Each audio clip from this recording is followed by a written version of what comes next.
Howdy, and welcome back to some more weather talk.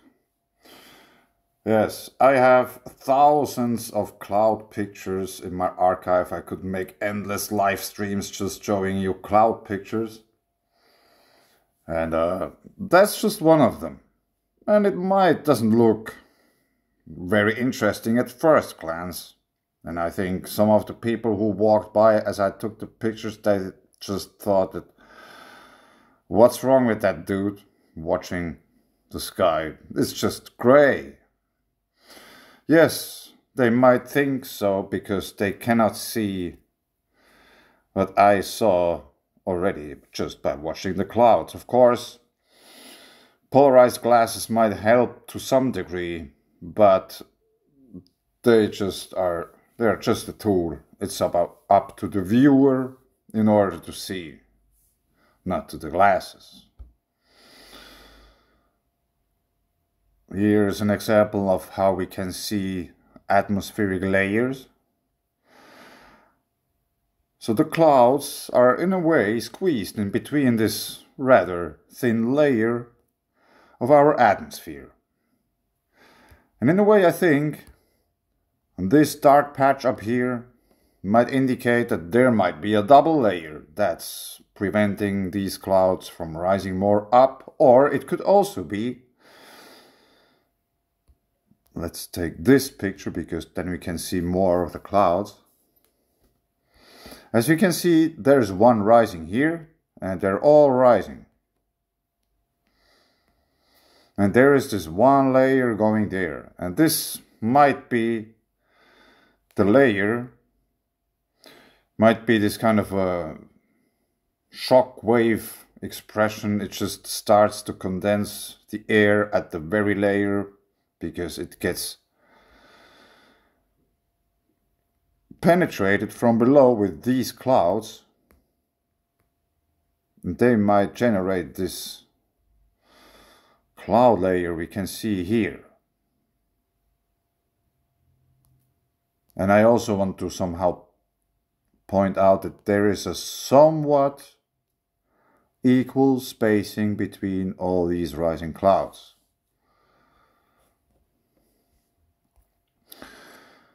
Yeah, and every now and then you can see also stuff like that.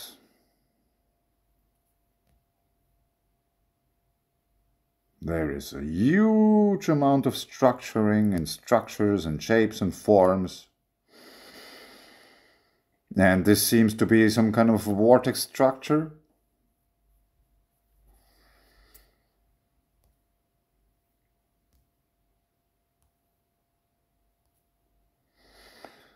And here we can see a rather big cloud rising up.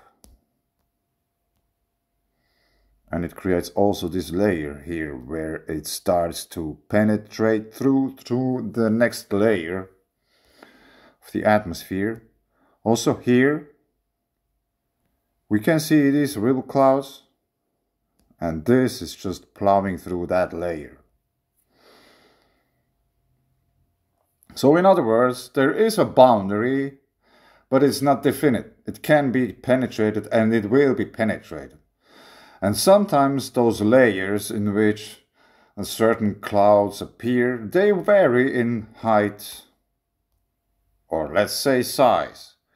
And this I find a very interesting picture because obviously you can see this is rising up and it starts, or it makes that cloud layer on top, which is probably related to the theta potential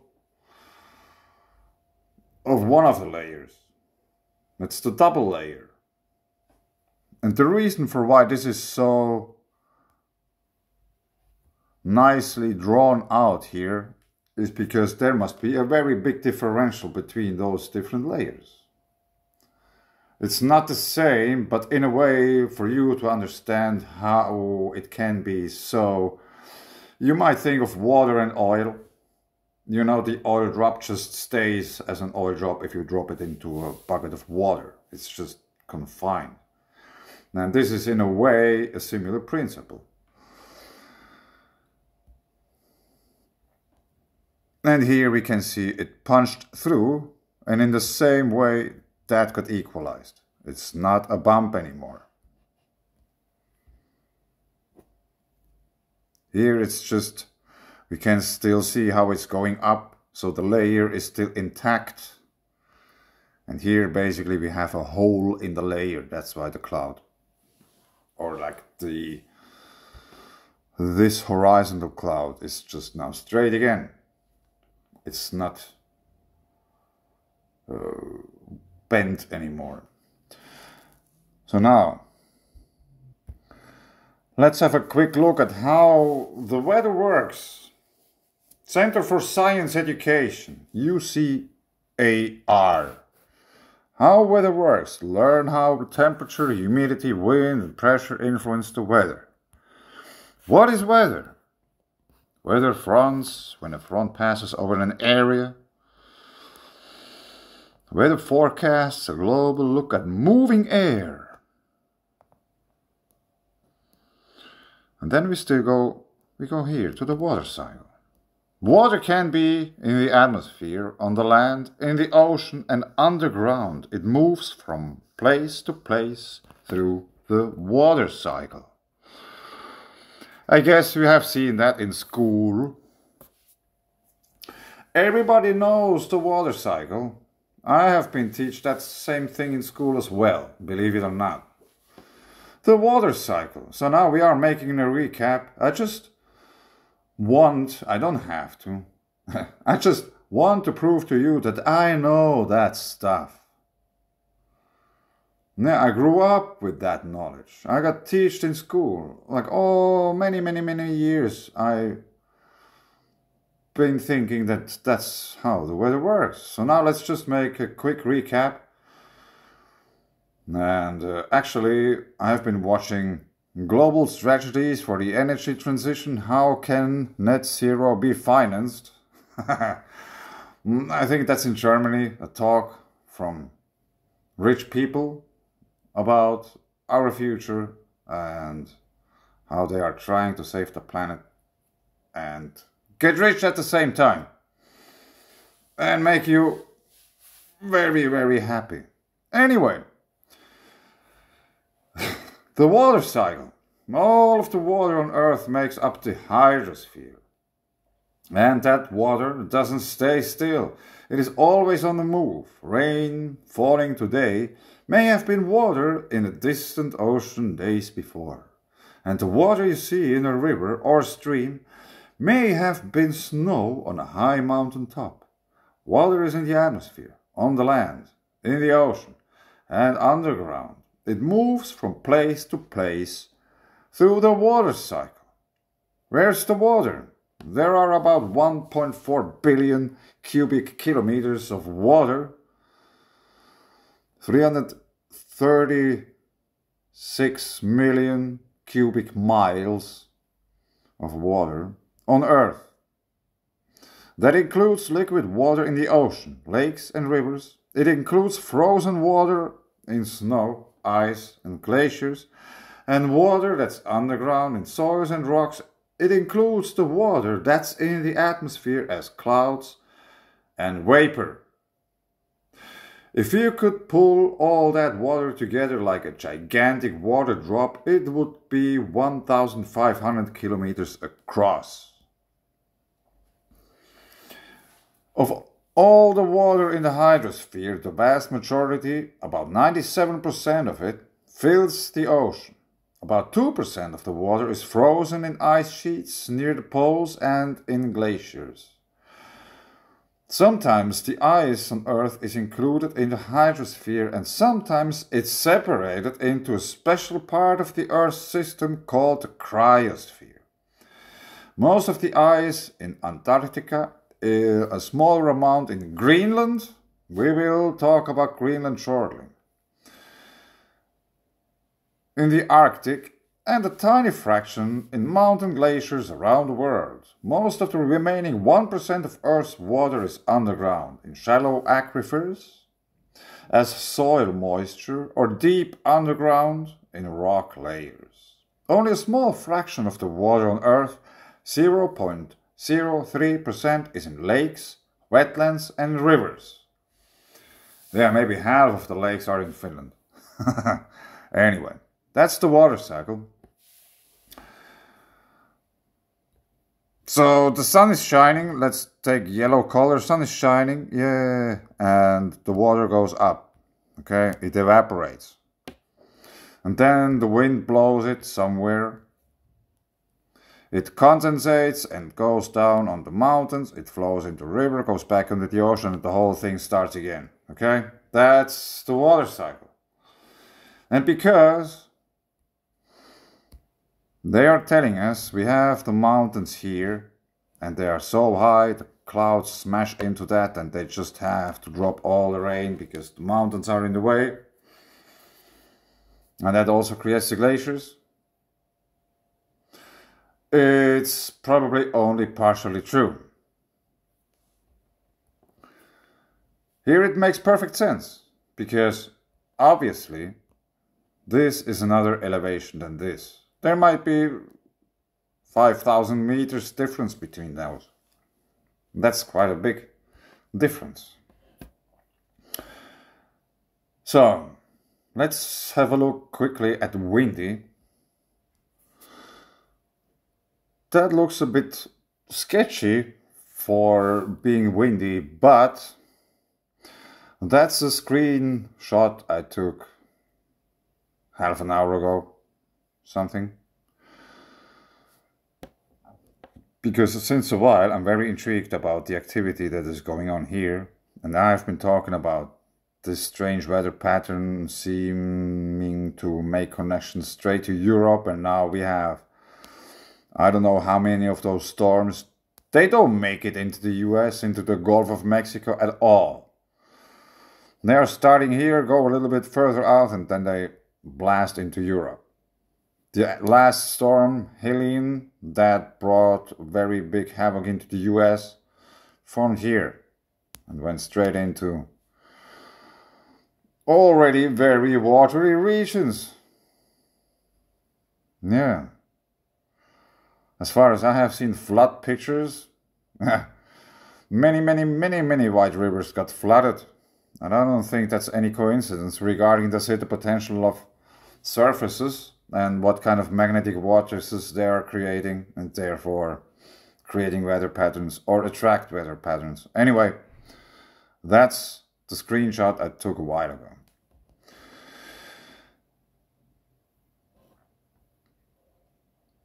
But that's an overlay. Because I wanted to know what's there.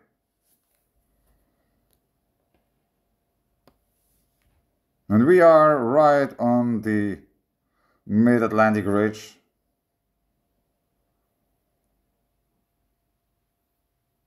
And I don't think that's any coincidence. And if we go now over straight to Windy,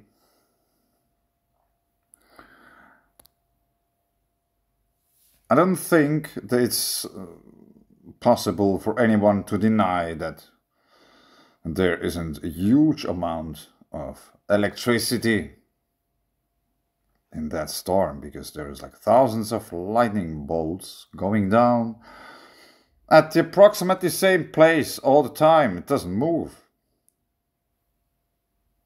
And that's a 12-hour loop we are watching.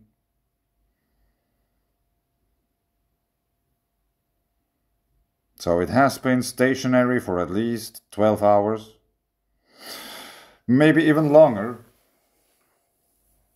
So, for those who are following or watching or however actively, or are volcanologics, people who like watching volcanoes and stuff, you might have noticed that very often an erupting volcano is shrouded in clouds and there is bad weather, and then the volcano erupts. Sometimes the volcano starts to erupt and then you get the bad weather. So those things are very tightly related, I think. And now, there is also another system that is going on here. Maybe that's going into the Mediterranean. Let's see how that will develop. I would be very surprised if anything from here would go into the US, because if you look at the winds, they're blowing basically into the wrong direction.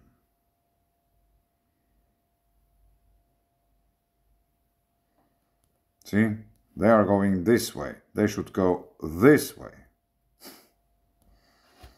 And there is activity again in the Gulf of Mexico. Maybe we get some bad weather today. Later on in the evening, once again in Florida. And I think that there's also something going on out there on the ocean.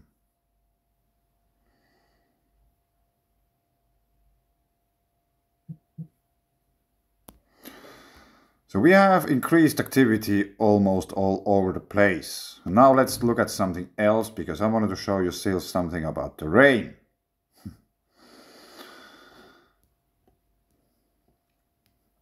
Rain accumulation, 8 days.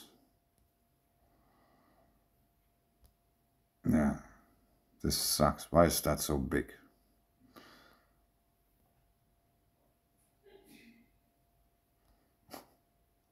Yeah, okay, let's just try like this. All right, we are here out on the ocean. That's Africa. That's Florida and the, what are they called? Bahamas. Caribbean. So we are over the mid-Atlantic ridge, approximately here. As far as I know, oceans are mainly flat.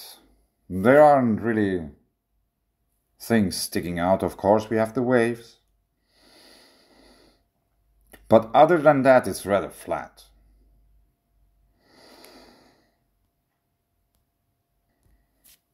That makes me very heavily, strongly, firmly question this water cycle paradigm thing, because how is it supposed to rain outside in the ocean where we don't have mountains? It's just flat, you know? But obviously, there is a lot of rain out there. Very many.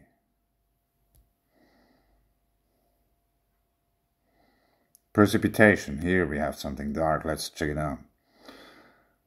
326.8 millimeters. That's very much. And this is going all over the place. Wherever you go.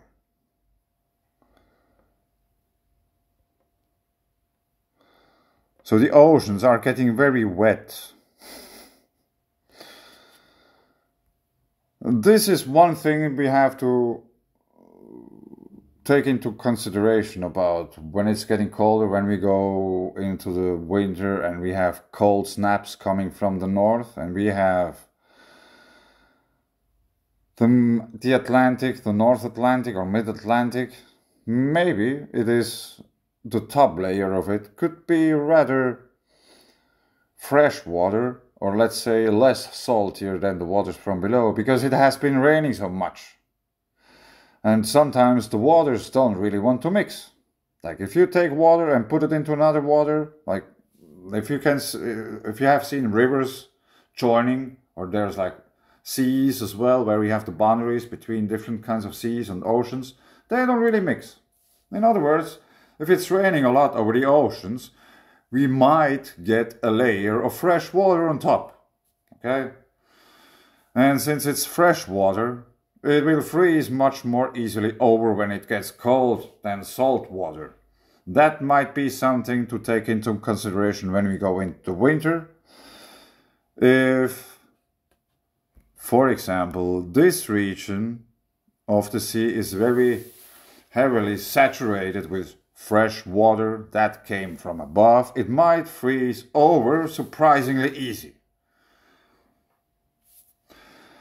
So now let's talk still about weather. We have to talk about mountain water. I have been talking about volcanism, geothermal potential being volcanism, and about glaciers being actual lava streams made of water, because why shouldn't they be anything else?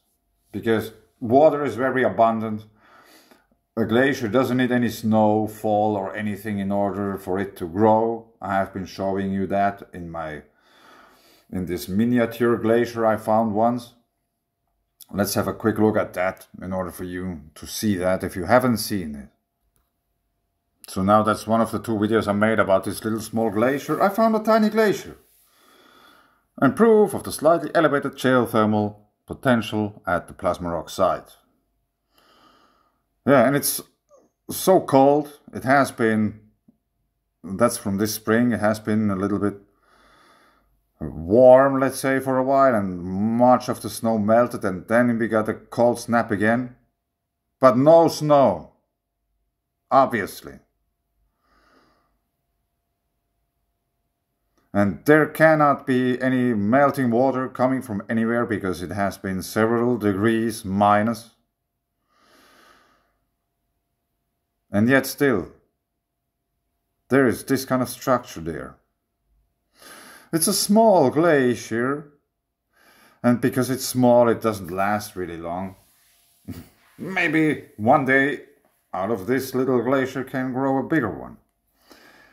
It's not about the glacier itself, it's more about the environment of how big it can grow. And it is a very interesting thing to also notice that in some places it seems that the ice is wet on top. There is like a little layer of water, and in some other places it's very dry.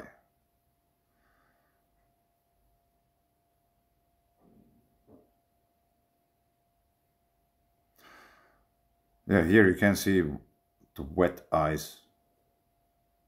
And there shouldn't be anything wet because it was about 10 degrees below zero. A few meters from the lake shore, so it was rather windy, rather cold. And yet still we have wet ice on some places and just frozen ice on other places. We also have channels where obviously some warmer water is coming out, and you can see how it engulfs things. We can see boundaries where different kinds of, or a different quality of ice started to come from somewhere, or different quality of water better. I don't know. But anyway, there is also the playlist about geothermal activity, mountain water, white rivers, glaciers, cryptodomes and stuff like that. 366 videos until now. Yeah, if you haven't heard about this, you might have to catch up to some degree. Yeah. So, mountain water, glaciers and stuff like that. And today I stumbled across this article on SciTech Daily. Turns out to be 4 years old, almost. And if I would have known about this, this would have been definitely in my mountain water paper. But I just found it today. Yeah, it doesn't matter, but it just undermines my theory in a very good way about many glaciers being actual, or all the glaciers are actually volcanic in nature, stuff like that. And I have been talking about Iceland being one volcano, not many small ones. What they are thinking are different volcanoes, they are just different vents of one volcano. And then you think about Iceland, and then you think about Greenland. And to me, Greenland is the bigger brother of Iceland. If you are scared if there would be a big eruption in Iceland, you probably should have to think about Greenland once again. But now let's just read something that relates to all of that. also to the weather pattern I showed you earlier, because the mid-Atlantic ridge seems to be activated.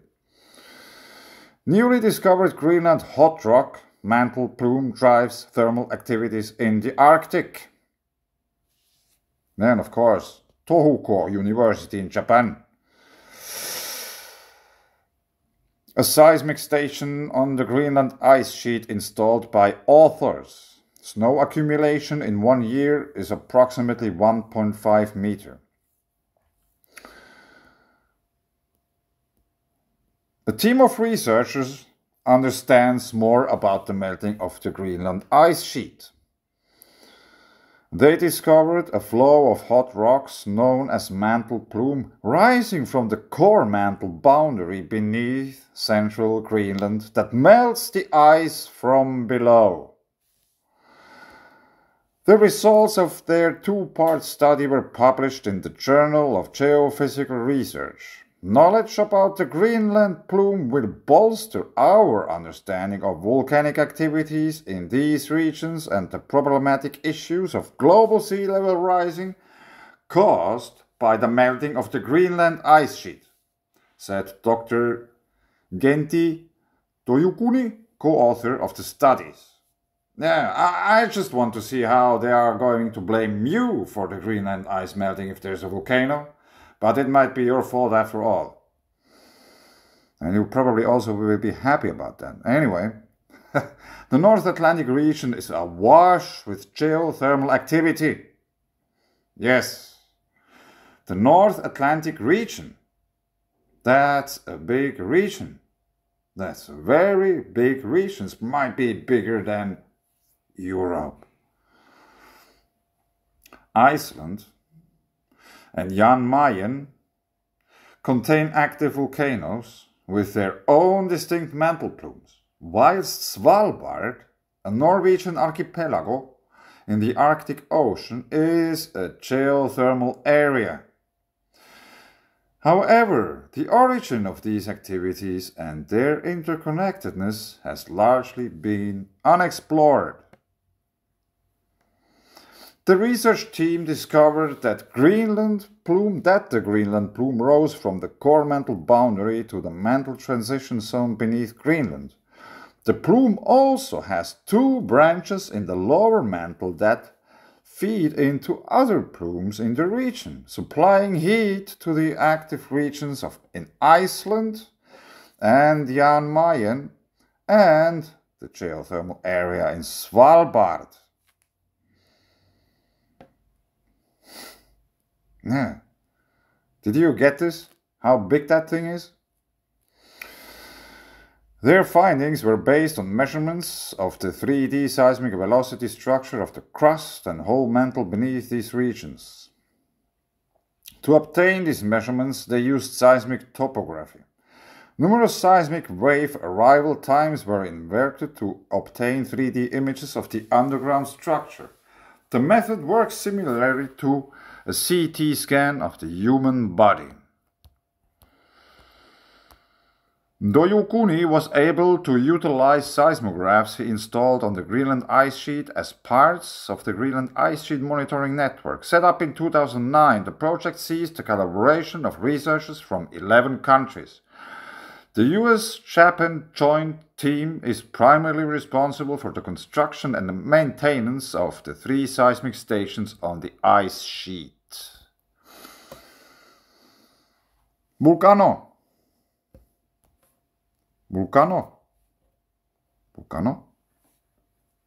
Yes, Jan Mayen. We have a volcano. Greenland plume. I like Sadhguru. Looking ahead.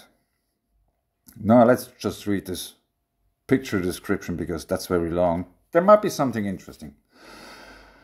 A map view of P-wave velocity tomography at 5 kilometers depth beneath Greenland and surrounding regions left. Blue and red colors denote high and low velocity interpretations respectively, whose scale in percent is shown beside the map. The white dotted lines are the thermal tracks of Iceland and Jan Mayen plumes that are affected by the Greenland plume. The area surrounded by the black dotted lines is where the flow caused by melting at the bottom of the ice sheets exists. Yes! I'm very happy to find this thing, because this is just amazing confirmation for what I have been trying to explain. Yeah, if I would have found this paper, it would have definitely been part of my mountain water paper. Looking ahead, Toyokuni hopes to explore the thermal processes in more detail. This study revealed a larger picture, so examining the plumes at a more localized level will reveal more information. Dude! Volcano, hot spring. What else? How much more proof do you need that glaciers are volcanoes? We have probably heard there's some weeks ago there has been a glacier eruption in the Yellowstone Park, and people had to run because there has been all of a sudden coming much more water out of the ground, and also debris, dirty water, rocks and stuff like that. I'm not going to search now for any video, but I just hope that you have heard or seen. Maybe a month ago, 2, I don't know. And I've been talking about the same thing, that's why I'm considering alpine lahars, and let's say alpine in the sense of many other mountainous regions, like the Ozarks in America or something. There might be cold lahars in these places as well. Okay? It's not only the rain. There's maybe, quite likely, much more to the story than just the rain. And I had to take down one of the last videos where I've been talking about the sulfurous smell people notice before they experience this kind of flash floods, mud flood, debris flood in the Alps, because they start or they smell the sulfur, and that's already a sign for them to get prepared that there's something coming. Yeah. Sulfur? Yeah. To me, that sounds rather volcanic in nature. So now let's just have a quick look at this. That's one of my videos I made. How could snowfall possibly create these patterns? Part 2. Now let's stop here quickly. We are in the Swiss Alps, I think. And maybe French Alps, Swiss Alps, doesn't matter. Valais. That's Swiss, Switzerland. And we are watching at a glacier. And that's the part 2 of the videos. You will find it because it has already almost the exact same thumbnail. So now there is a molten part of the glacier, and obviously there is some dirt coming from beneath. Okay? That's on top of a glacier. It should be frozen, but obviously there is warm water coming from beneath. Then it's even dirty. Isn't that amazing? And there are more molten parts of that same area.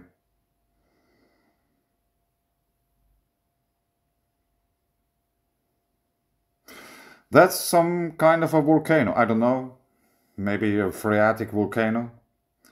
We have probably this dark material, what we see here in the water might be clay. And if it's so, and if there is a big eruption, you could probably think about something like mud floods and stuff like that. Because if clay doesn't get cleaned up as long as it's still wet and it just starts to dry up, it gets very hard. Yes. Mud floods. So obviously we are just somewhere in the Alps. Montbovin? Le Roche Gramontana. Yeah, I think I just measure the distance from an earthquake to this occurrence on the glacier, in the glacier, at the glacier, as glacier. Yeah, ain't that interesting? And there's like more molten things there all over the place. Might be related to geothermal activity as well, so we have to probably talk about volcanism also within the Alps. Yeah, let's leave it here. And yeah, I think just that was all very interesting. It was so interesting I made a video. Hopefully you got something out of that. And I have to talk more about plasmas, plasmon resonance and zeta potentials and all these kind of things. But yeah, there's just very much at the moment in order to get small parts of it funneled into something like one of my sketchy videos. But anyway, thanks.